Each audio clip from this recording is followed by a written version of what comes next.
सभी छात्रों को मेरा नमस्ते। अब हम पाइनस में रिप्रोडक्शन का अध्ययन करेंगे। पाइनस में वेजिटेटिव रिप्रोडक्शन नहीं पाया जाता।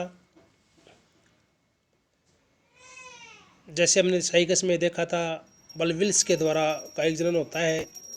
इनमें जनन केवल लैंगिक विधि द्वारा होता है। पाइनस एक बीजाणु उत्पादक है। यह लघु तथा गुरु बीजाणु बनाने के कारण विषम बीजाणुधारी होता है। लघु बीजाणु नर तथा गुरु बीजाणु मादा युग्मोद्भिद का निर्माण करते हैं। लघु बीजाणुधानी में लघु बीजाणु, जबकि गुरु बीजाणुधानी में गुरु बीजाणु उत्पन्न होते हैं। लघु बीजाणुधानी लघु बीजाणुपरण तथा गुरु बीजाणुधानी गुरु बीजाणुपरण पर विकसित होते हैं। ये बीजाणुपरण शंकुओं पर लगे रहते हैं।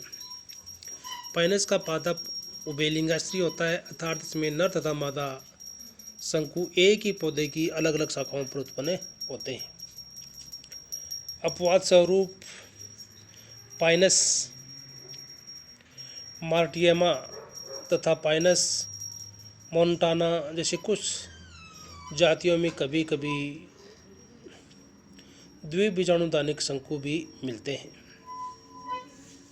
नरशंकु मेल कौन? करीब 10 से 12 वर्ष पुराने पादप में नरशंकु लगते हैं। नरशंकु असीमित वृद्धि की शाखाओं पर स्थित शल्कपत्रों के कक्ष में बोनी शाखा के स्थान पर समूह में लगते हैं। अतः नरशंकुओं को एक रूपांतरित बोनी शाखा कहा जा सकता है। नरशंकु असीमित वर्धित शाखा पर शीर्ष कलिका के पीछे समूह में उत्पन्न होते हैं।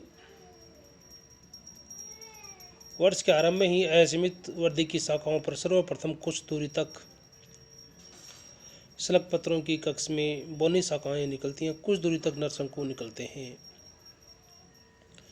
जिसकी वे समूह पर बना सकें तथा पुनः बोनी शाखाएं निकल आती हैं। मैदानी भागों में नरशंकु जनवरी माह तथा पहाड़ी भागों में मार्च माह में लगते हैं। विभिन्न जातियों के नरशंकु समूह में नरशंकु निम्न संख्या में मिलते हैं। पाइनस मेल्सियाना में इनकी संख्या 15, पाइनस सिलेस्ट्रिया में 20, गुरुमई में 25 से 30, पाइनस रॉक्सबर्गाई में 50। प्रत्येक नरशंकु 2 से 4 सेंटीमीटर लंबे तथा 5 से 6 mm व्यास के होते हैं। ये अंडाकार होते हैं। कुछ में नरशंकु पीले हरे तथा पकने के बाद भूरे लाल रंग के हो जाते हैं। प्रत्येक नरशंकु के केंद्रीय अक्ष अथवा शंकु अक्ष के चारों तरफ 60 से 150 तक लघु बीजाणुपरण स्पाइरल क्रम में लगे रहते हैं। प्रत्येक लघु बीजाणुपरण एक छोटी तथा व्रणयुक्त संरचना है, जिसका मध्य भाग तिकोना तथा फर्टाइल होता है। इसकी तुलना एंजियोस्पर्म पौधे के पुंकेसर से की जा सकती है। बीजाणुपर्ण का ऊपरी बड़ा भाग स्ट्राइल होता है। यह नुकीला तथा मुड़ा रहता है।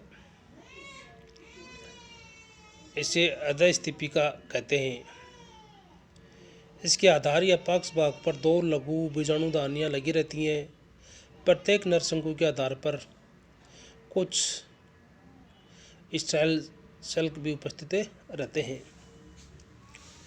लघु बीजाणुधानी का विकास। लघु बीजाणुधानी का विकास यूस्पोरियोजेंट प्रकार का होता है। एक से अधिक कोशिकाओं का विकसित होना। लघु बीजाणुपर्ण के अधत्वचीय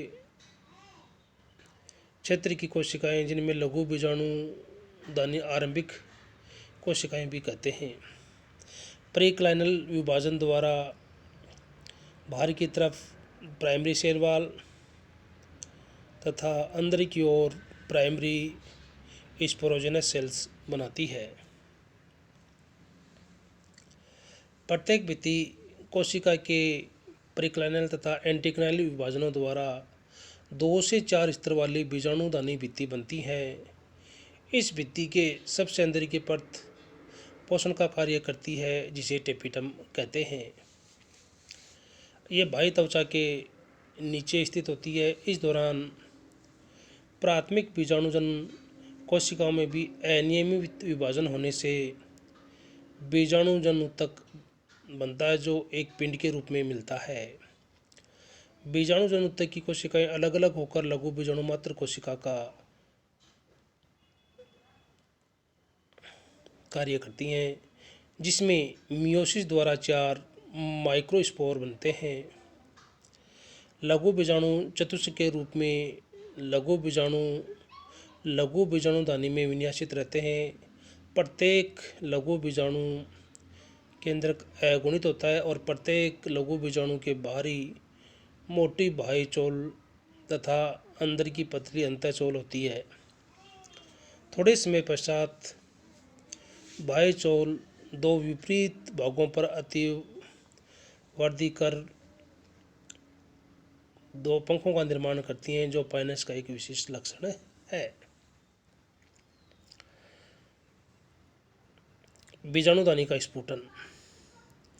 प्रत्येक लघु बीजाणुदानी के डोर्सल भाग में एक लंबवत स्फुटन रेखा उपस्थित रहती है। लघु बीजाणुदानी के परिपक्व होने पर भित्ति स्फुटन रेखा के साथ फट जाती है तथा बीजाणुदानी में उपस्थित पीले बीजाणु बिखर जाते हैं।